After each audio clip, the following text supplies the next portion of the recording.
Hey there, this is Greg, the Masked Gamer, and we are back with Final Girl Fridays. I am not really ready to play through the first film book of Final Girl Season 3. There's a lot of rules that are new in this one, but we're going to do our best. For those of you who are new to my channel, this is a place for COVID cautious folks to talk about board games. You don't have to be COVID cautious in order to be here, provided there is no harassment, minimization, or denialism of any kind. With that said, I am here by myself today, and this is a solo-only game, so I get to not wear my mask. Ah, my little beanie. If you watched my unboxing earlier tonight, you know I've got my Jason Voorhees t-shirt, my Freddy Krueger beanie, and my Scream slippers on because it's a horror marathon. So just a few things before we dive into this. I have decided to move the camera closer than I used to for these videos. So you're not going to see my horror track in the player area. I just feel like it's going to be better for you all that way.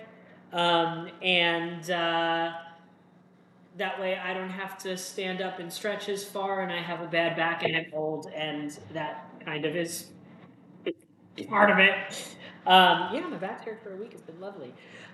So I read the rules for the Hunter and the Sunny Days Mall. In their live stream today, they talked about how these had a lot of complicated rules. They were not kidding. I might have to recheck them. I am also going to be using the new tier dice mechanic, which is for whiny baby brat players who complain, like me. So thank you, Van Ryder Games, for understanding that some people just roll ones all the time and giving us a way to deal with that. So I'm very excited about that. I am going to do my little story time intro for the Hunter and for Tally, who is our final girl of the day. That's Tally over there. And then we're going to dive in. I sense this one is going to be long, and I am 99% certain that I am definitely going to lose. But we're going to have a fun time along the way. Hooey. Okay, so let's start with our story time things.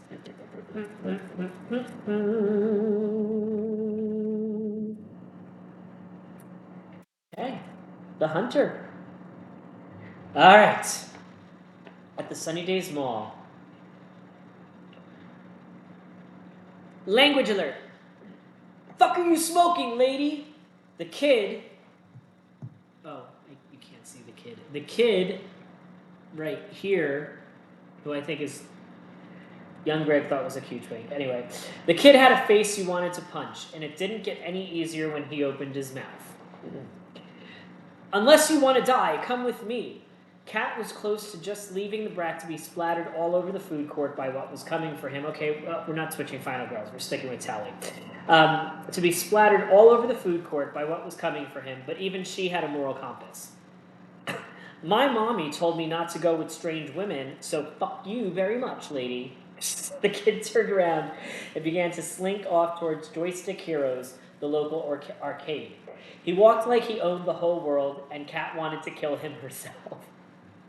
Listen, kid, Cat began, but was interrupted as a tall man in a dark hoodie. This is a tall man in a dark hoodie, a baddie. Oh, yeah. Maybe let's do it like this.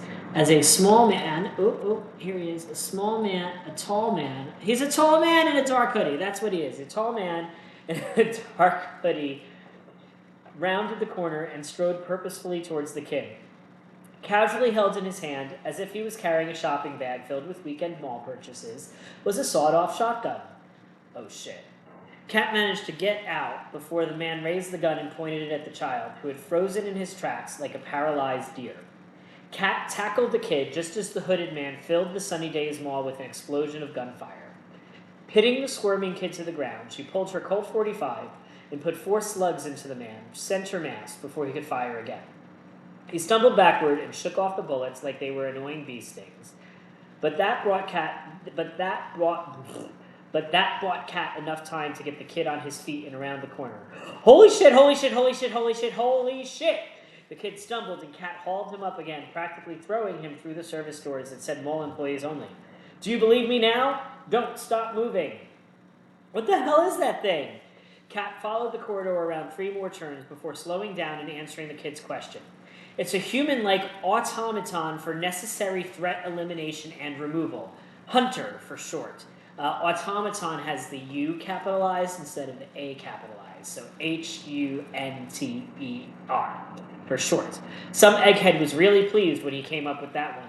Yeah, some egghead who decided he couldn't use an actual word with the letter U, so good job, nerds. Threat elimination? Removal? What does it want with me? Well, pretty obvious. You're a threat and you need to be eliminated, at least from its point of view. Holy shit! Why? What the hell? You're special? Or at least in the future you are. Special enough that someone wants you dead, and we're willing to send Frankenstein back there to make sure of it. Thank you, Van Ryder Games and AJ, for presenting that the Terminator is indeed a evolution of Frankenstein. Thank you so much. Love you. Okay. The kid keeled over and started hyperventilating. Cat hauled him back up and slapped him across his face. Listen, that thing will not stop until you're dead, so you need to snap out of it, and we need to keep moving. Stay put for too long, and we are fucked. Why do you care? Who are you? Cat paused. Now that was more complicated than she had time for right now. The kid had barely processed the bit about the unstoppable killing machine from the future, so anything else was likely to completely overload his nerves and turn him into a blubbering mess. I'll tell you later. Right now, all you need to know is that the fate of the world depends on you staying alive. I'm here to make sure that happens, and you'd better do every goddamn thing I say if you want to see tomorrow. The kid nodded, finally showing something approaching acceptance on his face. Okay, lady, you win. Where to? Well, as far as we can get from this thing for suckers. Now, like I said, I'm going to be using Tally and not Cat as the final girl, and we're not doing the actual story stuff because it's in a different order in this season. Oh, that's the gruesome deaths. I wanted to read Tally's background first. Tally. Tally. This is Tally. Hi, Tally. Tally grew up in an orphanage south of the border, one of the worst places a kid could probably be raised in. By the time she was 8, she had escaped and was living on the streets, a significant improvement over the conditions she endured at the orphanage. Tally was smart, so it wasn't long before she carved out her niche amongst roving gangs of street kids, quickly rising to the top of her own fiefdom. She understood that choosing when to fight and how to fight was often much more important than winning a fight. She was cautious and chose defense rather than offense, and that wisdom kept her alive in an environment that chewed up lost children and spit them out like day-old bread. Tally's nose for caution, combined with her street smarts, means that she's a formidable foe for any creature out for blood. Tips for playing with her: don't waste time purchasing reaction cards. Instead, focus on saving victims and earning those free reaction cards, while also building towards your ultimate. In addition, try to keep horror down because it doesn't matter how many reaction cards you have if she's only rolling a few dice when resolving them. So she can take retaliate and an item and a guard card from saving victims. But as we know with this, rules for the hunter. Okay, so this hunter has these little cybernetic parts here. Oh, I'm gonna flip the thing. Has these cybernetic parts here, which kind of represent its life. This life is not for the hunter that's on the board. It's for this nasty ass other version of the hunter that's going to come kill us later. So, in order to stop this version of the hunter, we have to knock all of its cybernetic pieces off, and then there's a countdown before the wilder one comes on. Now, once we knock those pieces off, we can also pick them up, and then when this hunter is defeated, we can use those to turn it into Arnold Schwarzenegger to help us and the kid. The kid also has a trust track, and we have these things that we can build trust with him. Right now, the kid is not going to listen to me, is not going to do anything, is just going to stand there and try to get killed. Now, in order to get him out of the map, we need to get to his space, use this build trust stuff, and convince him to come with us. So that's pretty wild in and of itself. Now, there's all these rules for allies, and they have like action cubes that'll do timing things, and we'll just walk through that as it goes. There is something else that we need to pay attention to in the Sunny Days Mall, which is we can get knocked off of these railings into the food court and die. We can also knock the boss off the railings into the food court and kill it, so that's pretty cool. But if we get damaged while we're in any of these stores around the board, we also get thrown through a wall. The wall breaks, and things get even worse for us. So there is a whole lot of wildness going on here in the Sunny Days Mall. Okay, our horror starts at 4. We're advised we need to keep our horror down. Our exit is over here and over where the boss is. So the only exit that we can get people out of is through this exit here. And unfortunately, there's no easy way to get down into the food court. Oh, there's a bunch of just bad stuff happening. Luckily, the boss is only going to move one space at a time, so he's a little slow. He is going to kill all these little victims along the way there, but this boss does not get bloodlust from killing victims. The boss only gets bloodlust from taking damage or dealing damage to me or an ally. So I have a little bit of time before things get wild. So with that said, we are going to start off with playing a walk card and trying to walk ourselves into this store where we can pick up some items and grab those people along the way out. That might not be the best option, actually, because I don't have a search card. I'm going to do it anyway, because I don't want to go towards that service elevator. Okay, rolling dice into our new dice tray. So this is what the new dice tray looks like, and as you see, I've rolled a tier, which is normally a fail, but I'm going to get a tier for that, and then I rolled 2 successes. One of the things that will let me trade in 2 cards to get 1 success.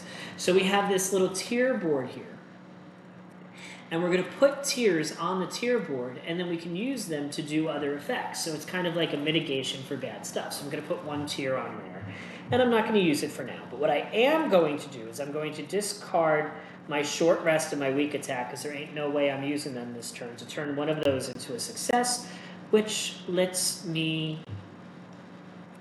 Maybe I do want to just jump. Yeah, I'm gonna jump over this railing. And when I jump over the railing, I get to roll 1 die, and on a 5 or a 6, I don't take damage, otherwise I do. And I did not roll a 5 or a 6, and that's not a normal skill check, and I didn't roll a tier, so it doesn't count as a tier, so all that happens is I take 1 damage. Sucks for me, too bad. Okay, great. But I'm now at least in a place where I can usher some of these humans towards the exit. With my second walk action, which I'm going to play, I'm going to roll 2 dice on that. Boom. And once again, a tier and a double discard. So I now have 2 tiers, and I could discard 2 tiers to re-roll 1 dice, but I'm not going to do that. I'm going to just discard both of my focuses to take these 2 humans here and start heading them towards the exit, with the plan of then heading up that escalator and getting to the kid. All right, so that was the action phase. I've used 2 energy because I moved twice. All right, so during the planning phase, I can purchase action cards, reset time to 6, etc., etc., etc. So I've got 4. We need to do some, let's see, I'm going to move 1, 2. There's no way I'm going to get to him this turn, so I'm going to go ahead and take 2 sprints with the plan of building trust before on the turn that I am going to get to him. My cards that I spent are going to go back into my little 0 thing. I'm going to move on to the killer phase where I resolve the killer action. The killer is going to move towards the final girl, but in this scenario it moves towards the savior instead. It's going to move 1 space, and it's going to kill anything in its space, which is nothing. We're going to move on, and then we're going to resolve a terror card, which is Terminate Mark 5. Okay. If the Mark X and the Mark 5 are both not on the board, discard and draw the next terror card. Otherwise, target Mark 5 and move 2. Mark X is in the same.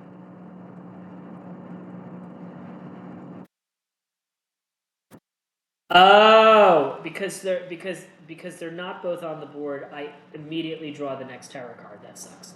There is a fire alarm in the mall. That's going to be fantastic. I'm going to hate everything. I take 1 horror for that, bringing me very close to my red track. And then every victim is going to panic twice. And that is not consider the ally. Does not consider the ally. So it's not going to run.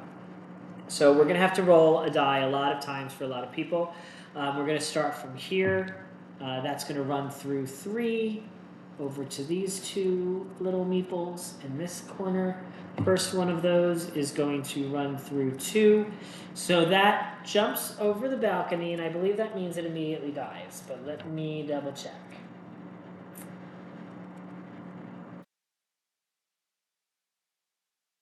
Yes, so that victim immediately dies from jumping over the balcony. Good job for that. Let's see if there's a gruesome death for jumping over the balcony. Because this is for the Sunny Days Mall. Those are Sunny Days Mall events, items, terror. Aha! Yes.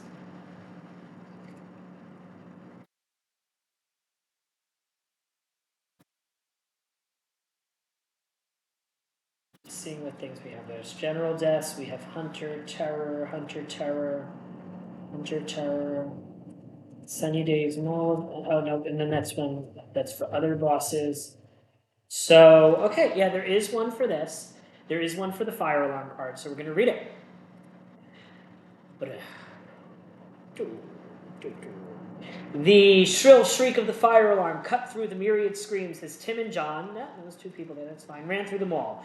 They'd seen what that thing had done to other shoppers, nothing yet, and they didn't want to be next. They paused to take in a few tearing breaths, and then turned as one as a crash sounded behind them. "It followed us," cried Tim despairingly. "I don't think it's after us, but we're definitely in its way," yelled John as he turned to run. Unfortunately, Tim was a moment too slow in getting out of the way, and the passionless figure repaid his lack of speed with a blast from the shotgun it carried casually at his side as he fell over the balcony and died. Great. Next balcony person, we rolled a 4. So he's running towards the monster because that's very smart. The person who's hanging out with the savior rolled a 1, which means he's smartly staying in the store. I don't know if it'll be smart in the end, but we'll see. This dude rolled a 1, also jumps off the balcony to his death. These shoppers are not very wise. This one runs to the other side of the food court. This one runs back to this side of the food court. Good job, kids. This one runs onto this space. This one also runs onto this space. The two with me, one of them runs back into the food court. Good game. The other one runs back into the food court. Oh my goodness. And the one in the space with the motorcycle goes towards the exit, which is very nice, but I am nowhere. I need to get 2 other people there. All right.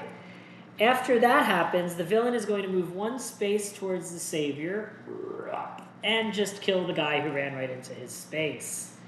And that is all part of the fire alarm card, so I don't think I'm going to read another death. And that was terrible. There's no victims in the killer's space to panic. So we get to take our next turn, where we are going to play our sprint card. So what I roll on here is going to pretty much decide which way I go. I might not really have the time to do any victim stuff. So we get another tier, which brings us up to 3. And we're going to absolutely fail to move. So, good goodness. We're going to use that 3 to lower the horror track by 1 because things were really bad. And we're going to...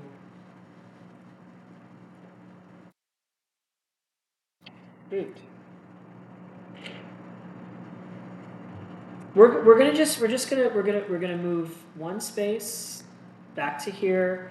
We're gonna take 1 damage and let our turn end, and that's okay because now that means we get 6 points to spend on stuff, which is good.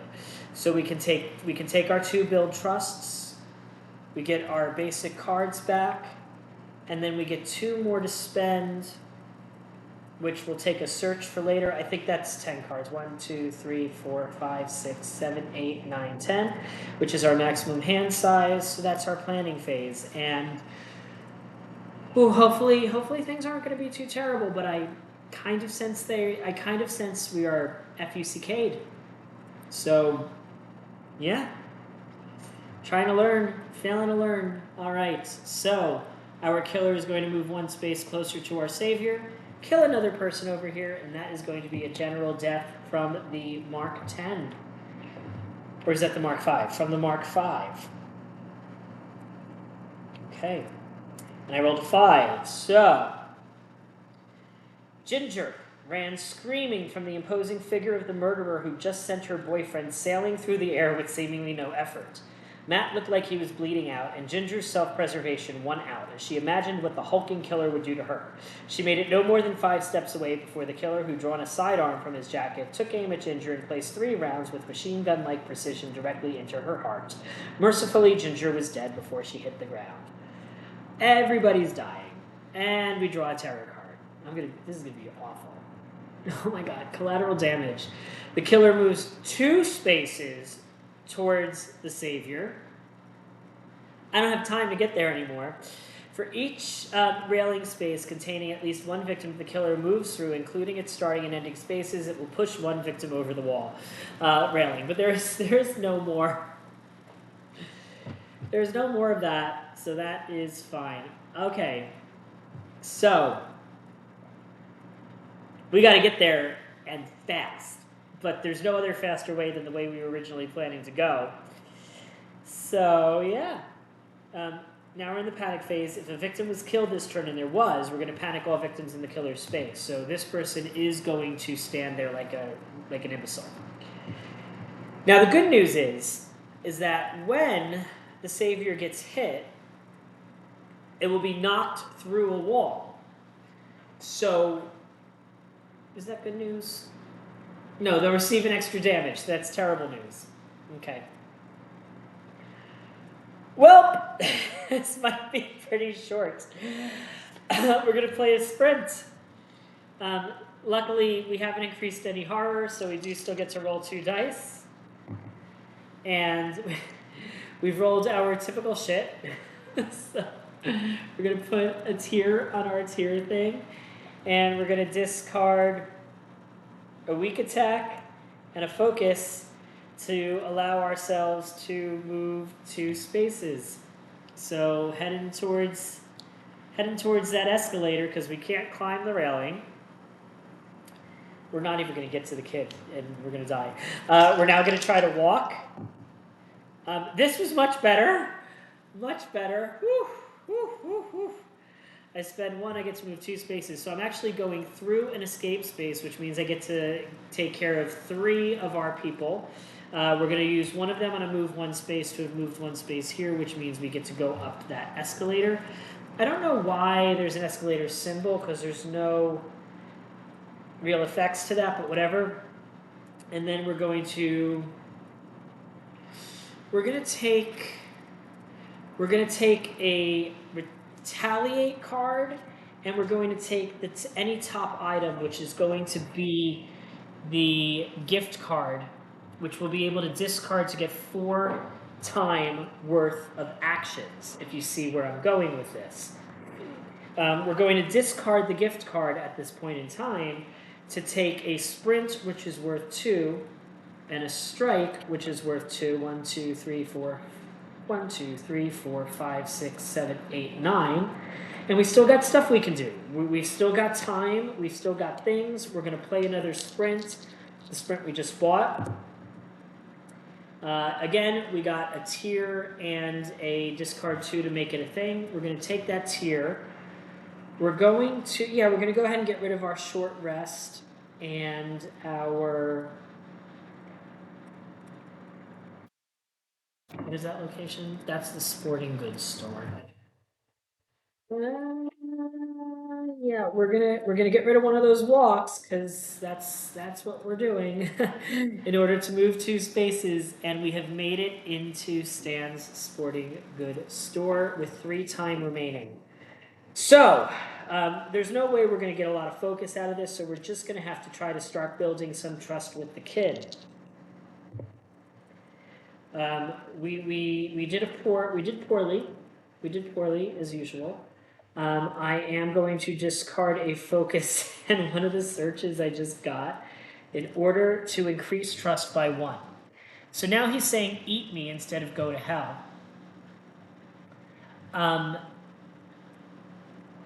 So he can't exit the board, but he can use the bottom 2 ally actions and recover health and reduce attack. Now, if we can increase his trust again with our last 2 cards, we might... Oh, time went down. We might be able to make some headway here. And yes, that was a good roll for once. So I get to increase trust by 1 without losing any time. Now he's saying, I guess you're okay. He still can't exit the board, and he can only use the bottom 4 ally actions. The good news is this means he can run away from our friend over there. So we're going to use 1 action to have the savior move 1 space. We are going to use another action to have the savior move 1 space. He can't quite get... No, he's going to go into security for now. Instead of... Well, no, he's got to get towards that exit. So we're going to move him towards that exit. He can also recover health and reduce attack, but he's not going to do that right now. I still have 2 time remaining, so I can go ahead and search. And I got 1 success and 1 tier, which is excellent. I get to... Oh, we're not supposed to get tiers if we pass, if it's a successful roll. Actually, I think is the thing. And does that count? You only get a tier. Oh, so anytime I converted to a partial success, I shouldn't have got 1. That's okay. We're just going to keep going. It's the first time I'm using that rule. But I do get to grab this knife. Thank goodness.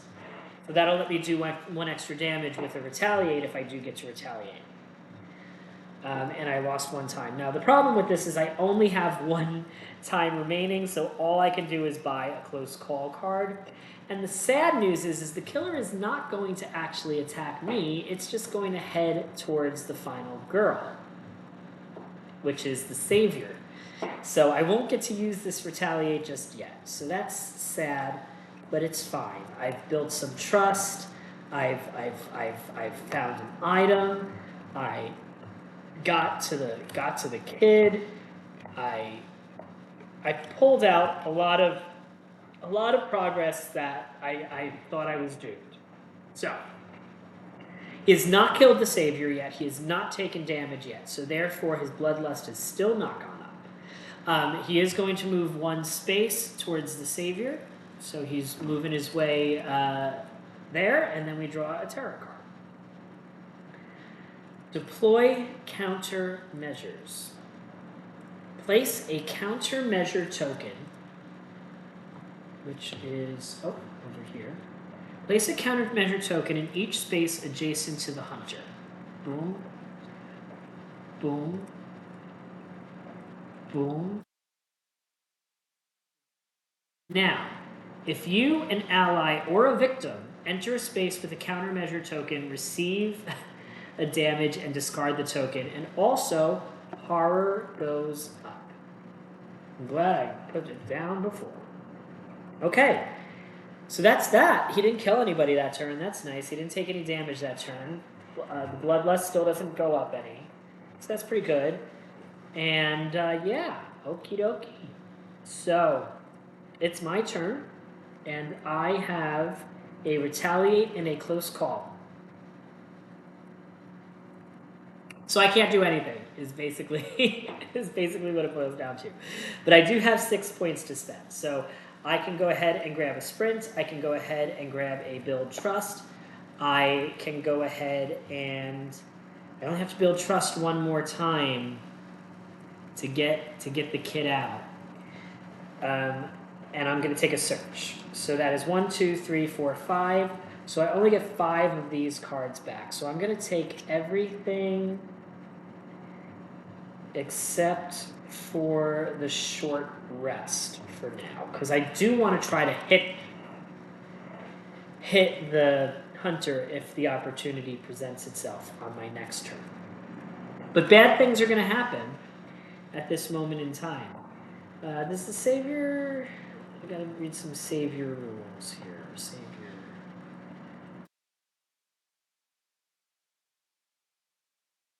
Does not say when trust goes down by any specific rule, so it must be an event.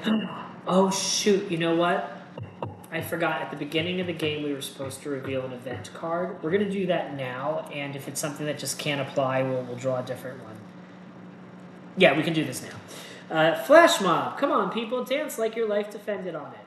Place 6 new victims at the food court, 3 on each side, and then panic all of the victims in the food court. So this would have happened at the beginning of the game, but it's going to happen now instead.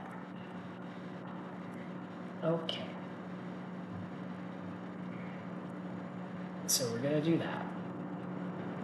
Before, and this is before the killer takes his turn, or just, I don't know.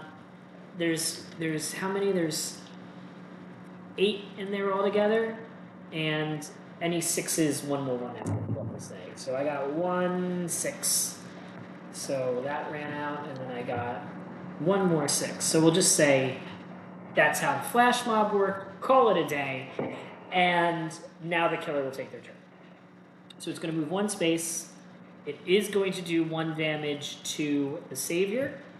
That is also going to, during the upkeep phase is when I move these ally things. Is that true? During upkeep, okay, yeah, so these would have moved over 1 space during the ally phase. Oh, he doesn't take damage because he has this, which can reduce damage from an attack by 1. That's nice, okay. Now we draw a terror card. And it hits like a freight train. So first, it is going to hit him, and this time it is going to do damage to him, which will raise its bloodlust. If either you or the savior were attacked in a store or a railing space, they receive an additional damage. So yeah, he took 2 damage instead of 1 damage. That's very sad. Okay.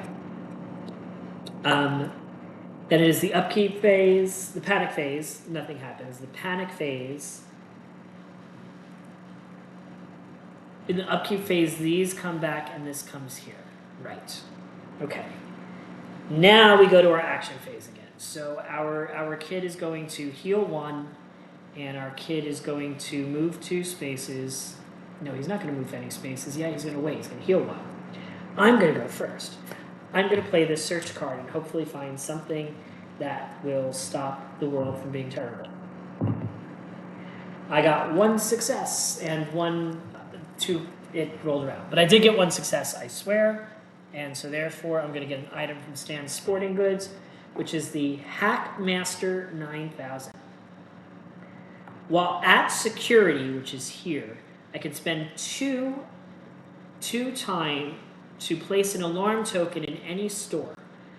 Whenever the killer must choose a target, they will choose the alarm instead, and then I will discard the alarm when the killer enters the space where it is located.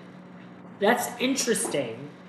The problem is I take damage if I go into security, and the focus right now needs to be on saving the kid, as far as I'm concerned. So I'm going to play my sprint. And I got 1 success and 1 tier, so that counts as 1 success. I am going to lose 1 time to move 2 spaces because I entered a space with countermeasures. I immediately take 1 damage. Oh, wait, does that... Hold on, Bloodlust. When the hunter deals damage to you or an ally, its Bloodlust goes up. So that's not from the hunter, so its bloodlust does not go up the way I read it. If that's wrong, someone tell me. We're going to build trust again. And we totally whiffed on build trust and got 2 tiers. Now the good news is with 2 tiers, I had to take it as a fail first. So we get 1 horror and time goes down by 2. So now at this point, our horror is in like the very bad zone. So I'm going to have to play a focus first. I'm going to spend 3 tiers to remove tier 1 horror. There we go. And then I can use... Oh no, I didn't have another build, blah, blah. That sucks. Okay. Well, since we're here, we'll go ahead and try a weak attack. I almost whiffed that, but I do have 2 cards that I can discard. I'm going to discard a focus and a long walk to have that be, I do 1 damage, which is 2 because of the knife, so we are going to discard one of these cybernetic items in space 5 compared to where we are. So it falls into this smoking subject store. And then I take a damage. And because I did damage to the hunter, this goes up 1, and we reveal the dark power, which is cybernetic agility. The Mark V moves 1 additional space for each movement. And then that's going to become a special ability when something else happens. But anyway, we didn't get there yet. Okay, so I knocked off 1 piece of it. I only have walks and retaliates. Luckily, the kid can still walk, even though he can't leave. So he's going to move 2 more spaces to just kind of get himself to that exit where we need him. I'm going to run down towards that exit where I need to meet him. I got 1, I'm not going to keep showing the camera because it takes too much time, but I did get 1 success on my walk. So I do get to move here. Oh, I only have 1 time left. How much time does it take to pick up a piece of metal?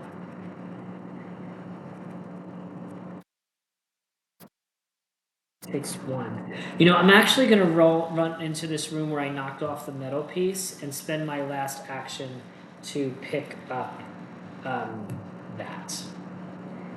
I hope that ends up being wise. I don't know if it will. In the planning phase, I had 0 to spend, so I'm just suffering succotashed all up in here. Okay. Then we move on to the killer phase. The killer now is going to move 2 spaces instead of 1. Oh, shit. It's going to move 2 spaces instead of 1 and do 2 damage to the savior. Oh, dear. Bloodlust goes up because it hit the savior, and horror goes up. Yikes. I don't think there is any way for me to win this at this point, but let's see what this says. Have you seen this person? If there are no victims on the board, discard this. Otherwise, the killer moves 2 spaces towards the nearest victim because because he's found the victim, but he's still being like, have you seen this person? For each victim in the hunter's space, time goes down by 1 and horror goes up by 1, which pushes our bloodlust up by 1 again. So that's not the best, but much better than I thought we were going to be at. During the upkeep phase, these things all slide over. I don't know how I'm going to heal this kid. I don't know how I'm going to save this kid. I don't see any way any of that's going to be possible. But here we go. I have a single walk action. And I did not roll a tier, and I don't have cards to discard, so all that happens is I fail. But I'm going to use that to move 1 space, take 1 damage, so I'll start rolling an extra dice from now on. And my timer is going to go down by 2, leaving me with 3. I need my build trust. I need my close call.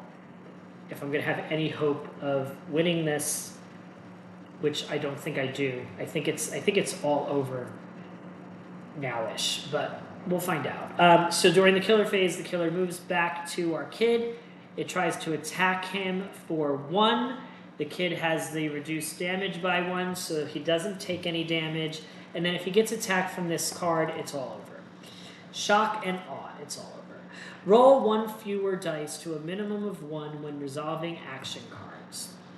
It moves to him, it attacks him, it kills him. Now I wonder if there is a card, a death for if it's the savior who dies, to give us a more interesting ending. Oh, I didn't read all of these deaths like I could have, which is sad, but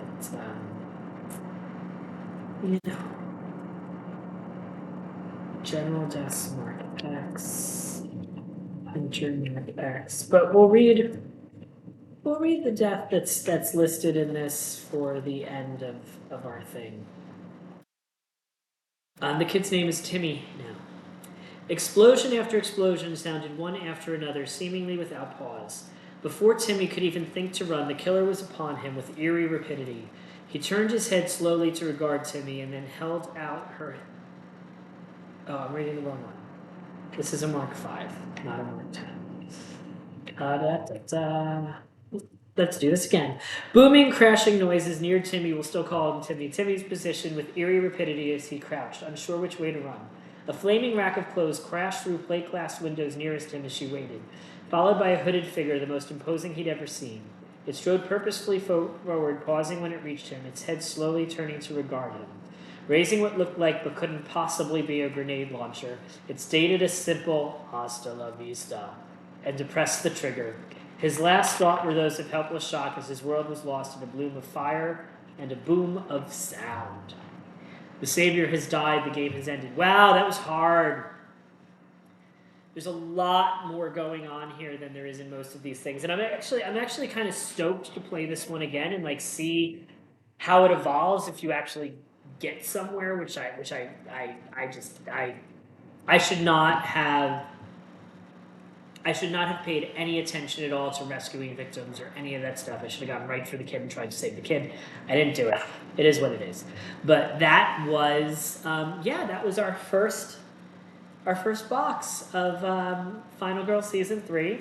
I lost horribly as usual. I love this tier dice thing. Can you imagine how much worse that would have been if I couldn't remove those 2 horrors that I removed? So we love the tier board. That's it. So next week we're going to do the second one, which is going to be Razorface.